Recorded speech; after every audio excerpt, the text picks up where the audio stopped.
everyone. Welcome to Black Nouveau. I'm Earl Arms, and this is our June edition. Now, June is traditionally the month that we celebrate gay pride, but in this highly politicized year, we thought it might be just as important to talk with members of our LGBTQ plus community about some of the challenges they're currently facing. Recently, Milwaukee said goodbye to a number of notable elders: artist Muneer Bahauddeen, political activist Lucille Berrien, and Dr. William Finlayson. We'll share some recent memories. But we begin with two of Milwaukee's biggest and oldest summer celebrations, Summerfest and Juneteenth. Last year, they merged for the first time, and this year, that partnership continues. I'm not the only one that holds you. I never ever should have told you you're my only girl. Last year, native son Eric Benet ushered in the partnership between Milwaukee's Juneteenth and Summerfest celebrations. As you all know, today we're celebrating Juneteenth, and we developed a historic partnership. That's right, happy Juneteenth. This partnership that we are having, that we're hoping is going to truly let people know that Milwaukee is a city that welcomes everyone. I think the partnership between Summerfest and Juneteenth worked out very well. And that partnership continues this year. We have a city that needs to embrace its diversity. We have great festivals that we need other people to come to. And if we don't embrace our diversity, we're not going to get the people that we want to come. So I want to see 70,000 people at Juneteenth or more. That's not going to happen if we don't embrace our diversity. It's been our privilege on behalf of Milwaukee World Festival and Summerfest to get to know Tony and his team and really understand the incredible impact of this entire group around Juneteenth. There will be a number of shared events. We'll be at Summerfest's opening ceremony. They'll be at our opening ceremony. We'll have what's called a Taste of Juneteenth on June 20th at Summerfest, which is a group of Juneteenth vendors who will be giving a tasting of their product at Summerfest. On Juneteenth, between noon and 3 p.m., the first 2,500 patrons to Summerfest can receive a free admission ticket for that day if they donate 3 shelf-stable food items. The items will become a part of the food pantry at Northcott Neighborhood House. We have one of the largest food pantries in the county, and with the cost of food these days and the cost of gas, we and other food pantries are going to be seeing more and more people. The same people, and unfortunately more frequently, because they simply are not going to be able to gas their vehicles, pay their rent, pay their light and gas bills, and feed their children. While many vendors sell food, fashion, and culture, others provide valuable information about community services and issues. You want to come to the people where they are, not to tell them what to do, but to educate them, provide them information, and help them make their own decision for themselves and their family. And a few years ago, the staff created zones to address specific needs, like a children's zone. I just want to show kids that this community, we care about all our kids. We want best for all of our kids. We want to show them that there is more out in the city of Milwaukee than what they see. So we created this so that no matter what, they know that there is somebody that cares about them. In subsequent years, a senior zone was added at the Clinton Rose Senior Center, as well as a vet zone to help veterans access their benefits. We'll have the VA represented there, which will be the first time, with the benefits protection to help veterans with their claims, to file claims. Also, the Minority Affairs Division will be there. We will have the Disabled American Veterans, the state commander, which is the first African-American woman elected there. She will be there. Also, we will have different stations where you can go see about claims, file claims, things for women, black veterans, female black veterans, all sorts of things for you to file claims, help with any emotional needs you may have as a veteran, and also the services you may be afforded to as a minority or a black veteran. The Teen Zone is having a special contest. Every year we do a theme to get the young people ages 13 to 18 engaged so that they can come in, have their own space, and so that the Juneteenth overall is a safe and wonderful time for everyone. And so this year we are doing a comedy focus. We are asking, young people think they're funny. And, people just, like they think they can make people laugh. Well, this year we're focusing in on that talent. So we are going to do American Idol style auditions. So if you are a teen, age 13 to 18, and you think you're funny, you can come and prove it. And let us know, submit an audition tape, and then we'll invite you to the private event where we will be hosting auditions. And we are going to whittle it down to the top 3 who will not only win a cash prize, $500 for the first place, $300 for second place, and $150 for third place. But you will also be able to win an internship with corporate. Try to please everybody, but it never works out for me. This year we have 2 bands that will be performing on the stage, on the opening ceremony stage, which is on Martin Luther King and Locust. We have Mario Brown opening up for us, and then we have Christopher's Project closing out. I guess you wonder where I've been. I searched to find a love within. And the music doesn't stop there.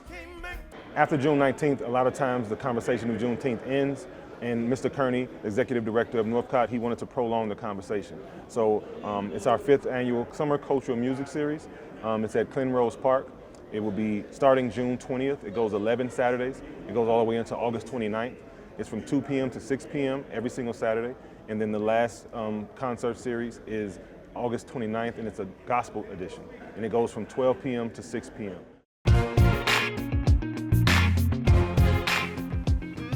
He was born Lloyd Allen Blasingame in 1949, but changed his name to Muneer Bahauddeen when he joined the Nation of Islam. He moved to Milwaukee with his family in 1990, where the city would become a canvas for his life's work. Process I use, everybody's doing something a little different, but when I conduct a Peace Post community workshop, the first thing I have them do is write a vision statement on a strip of paper that helps them visualize what they want for themselves, or what they want for the community, or what they want for the world. They roll it up, and then we set those aside. And then I give them clay. Clay probably no bigger than this, that will allow them to either work the whole surface or cut out individual tiles and do different things with line, color, and texture. Paint them, and then I put them in the kiln. I like working with cedar posts, so I get cedar posts. I chisel them out so that the tiles can sit in the wood and not on the wood. But just before I set them in the wood, I drill a hole in the wood and set all the prayers and all the visions in the post stuff. That's a clip from The Good Land, a film by multimedia storyteller Natea Taylor, who joins us now to talk about her experience on making the film with Muneer Bahauddeen. So thank you, Natea, for joining us. Yes, thank you for having me. We were talking a little while ago about you having the chance to meet him and talk about the process of, getting the film started and meeting him and getting this documentary going. Yeah, so I met Muneer in 2021 as an urban studies graduate student at UW-Milwaukee. I was a project assistant, and I had to help with his Peace Post workshops in the community. So I would talk to Muneer on a weekly basis to help him plan his workshops around art and peace in Milwaukee. And I really loved what he was doing, and I asked if I could make a documentary about him, and he said yes. So what went into making the documentary? Just following him around, learning more about him? Just talk about that process.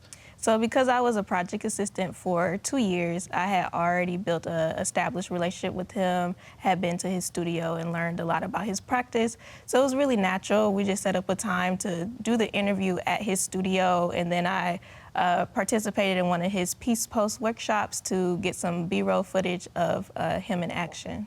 So if you want people to know about him, if you want people to know one thing about the Good Land, what would you tell people about the film? I would say that Muneer was just always in good spirits. Like, I don't think there's anyone that could say anything bad about Muneer, because anytime you saw him, he was always kind-hearted.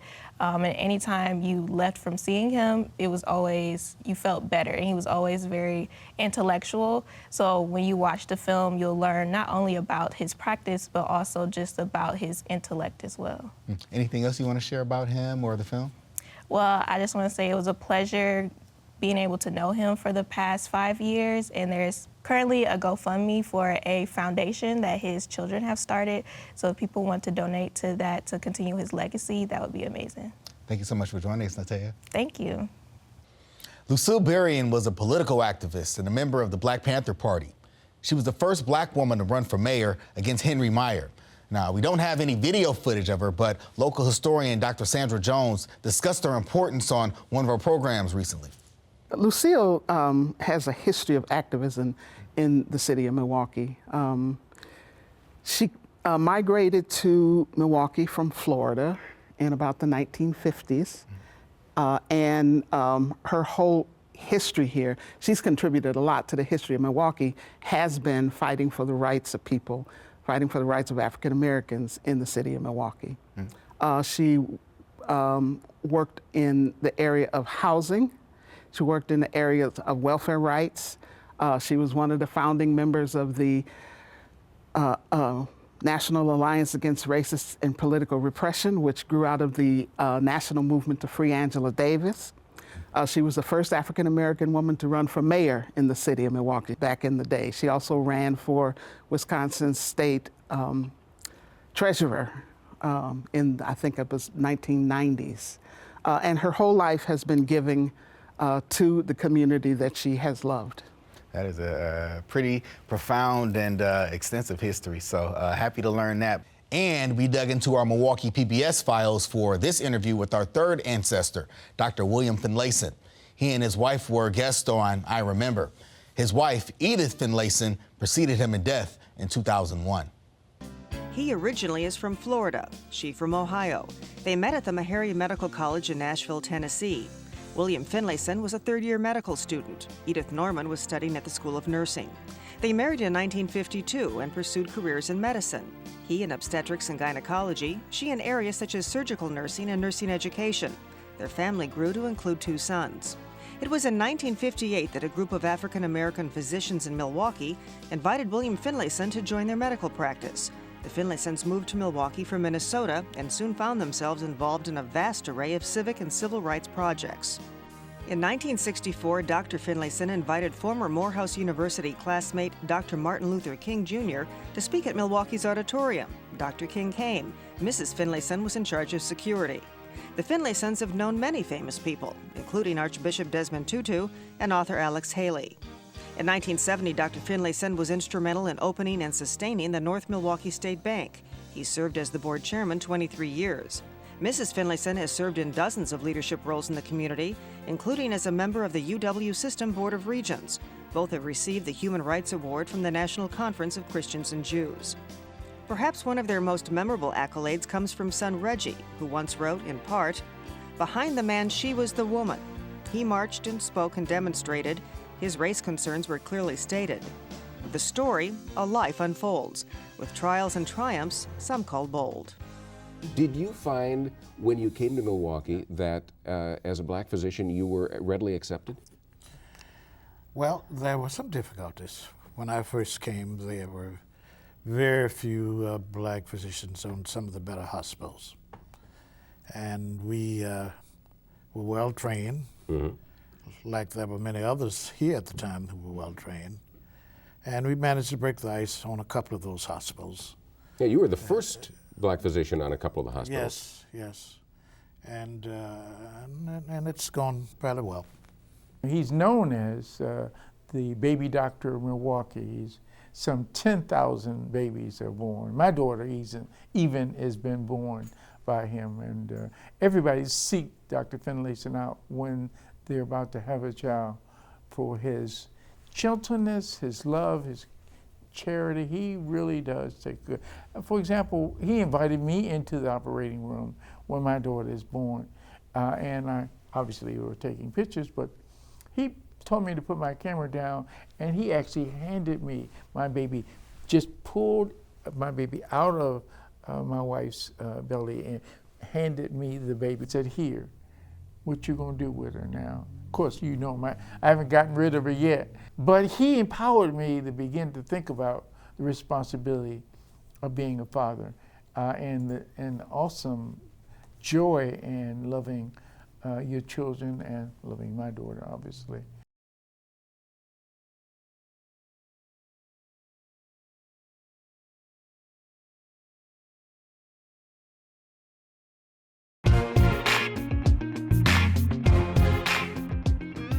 A new study by the Trevor Project shows that more than 1.8 million LGBTQ plus young people between the ages of 13 and 24 seriously considered suicide in the past year. The study also found that nearly half of that group who wanted mental health care were unable to get it. Here to talk about the growing mental health crisis facing that group are Chris Allen, President and CEO of Diverse and Resilient, and Angela Lang, Co-Executive Director of Black Leaders Organizing for Communities. Welcome to Black Nouveau. Thanks for having us. Chris, I'm going to start with you on a serious topic.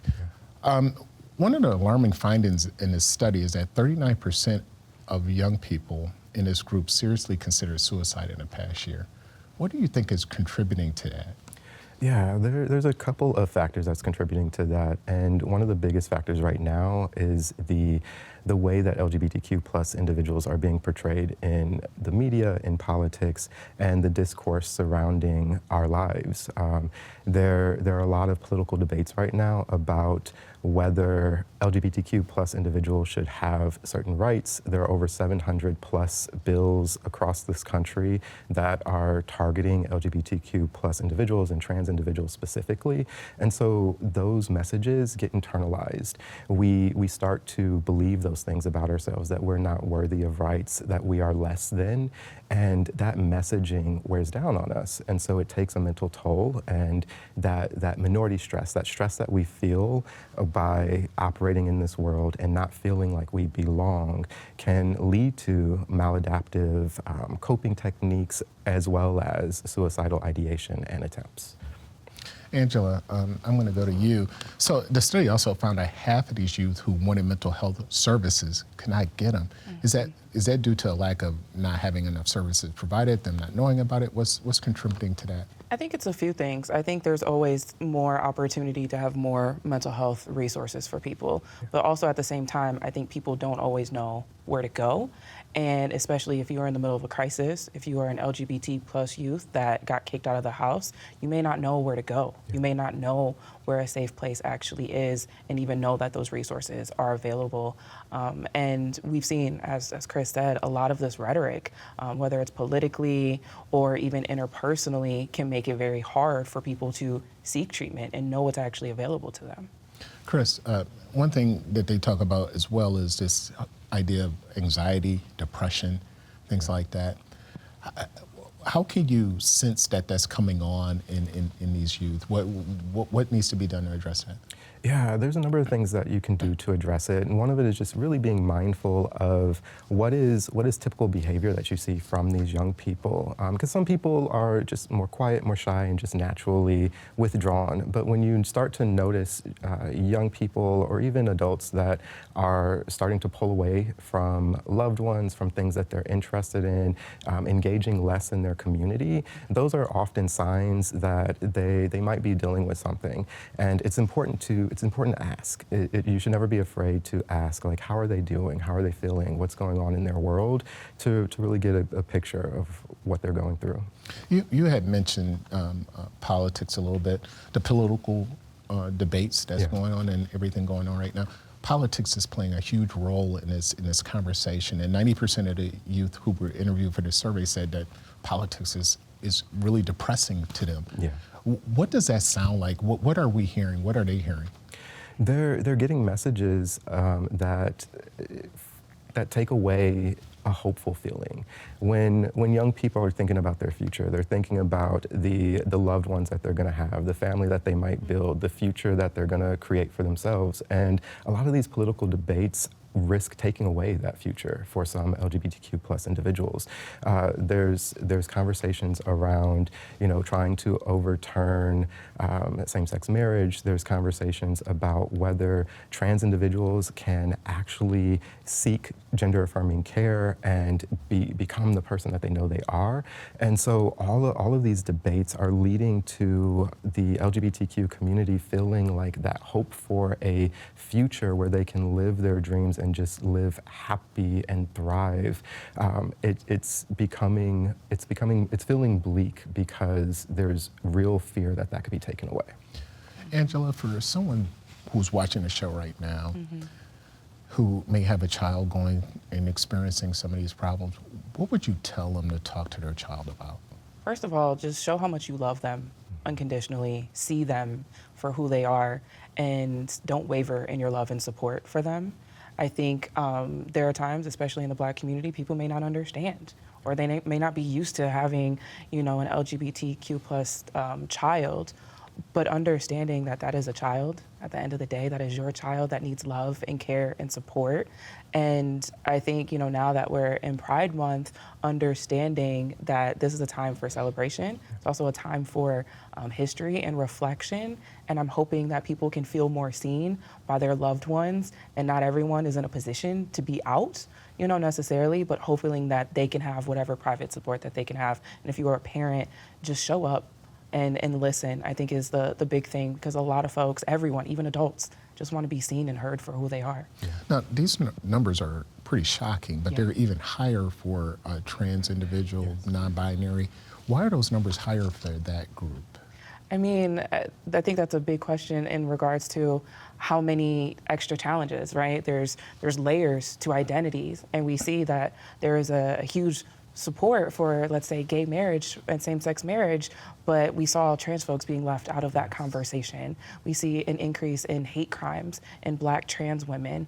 And so I think that there's just an extra level of oppression when you have, intersecting identities. If you are Black and trans and queer, all of these things, I think also make it a little bit more difficult. And it feels that every aspect, as Chris was saying, of political messaging and rhetoric and policies, all of these identities are being hit simultaneously in some cases, and I think that can wear on some folks. Yeah. Chris, talk about some of the services offered by Diverse and Resilient. Yeah, so some of the services that we offer focus on leadership development, where we create opportunities for specifically Black trans women as well as people living with HIV to come together, network, access services that can help them affirm their identity or stay in and be retained into care, as well as our anti-violence program. We're seeing a lot of calls to our warm line. We have a line that's available to everyone statewide where they can call and leave a message, whether they're experiencing violence at home, at work, in school, in the community, and they'll be connected to an advocate. The advocate will call them back within 24 hours and help them navigate different resources that are available to them. So this is such a heavy topic. Talk about tell me some good things going on that you guys are doing that kind of address this, but also that uplifts our young people. Yeah, it's really important that when we're looking at statistics like these, that we remember that building resiliency is important. And we do that by creating safe spaces. And that's what one of the things that we do at Diverse and Resilient is create a safe space where young people, adults, LGBTQ folks can come and be connected with other people, feel supported, feel affirmed. It's Pride Month, so we're doing a lot in the community where we're offering HIV and STI testing so folks can know their status and be connected into care. And so it's building resiliency means that you're increasing the visibility of people who are like you. You're not feeling alone or isolated. You see those examples of people who are thriving, living healthy, happy lives, and that can help create that hope that people might be losing because of these political debates, is that they see that even in the light of all of these challenges, that we as a community can still come together for one another through either mutual aid or support and really support each other. Gotcha. Well, thanks a lot. This is a topic we got to come back at. Yeah. And we got to have you guys back on. Absolutely. Thanks for having us. Thanks. Before we close tonight, we invite you to join us for Juneteenth. We'll be stationed at the corner of MLK and Burleigh. Tell us why Juneteenth is important to you. Come by between the hours of 1 and 3 p.m. to talk with me about what your organization is doing to celebrate our history and culture and move our people forward. We'll have a special Juneteenth 55 edition of Black Nouveau on that evening at 9:30 with highlights from the celebration. It'll also include a segment on the new Obama Presidential Center, which officially opens on Juneteenth.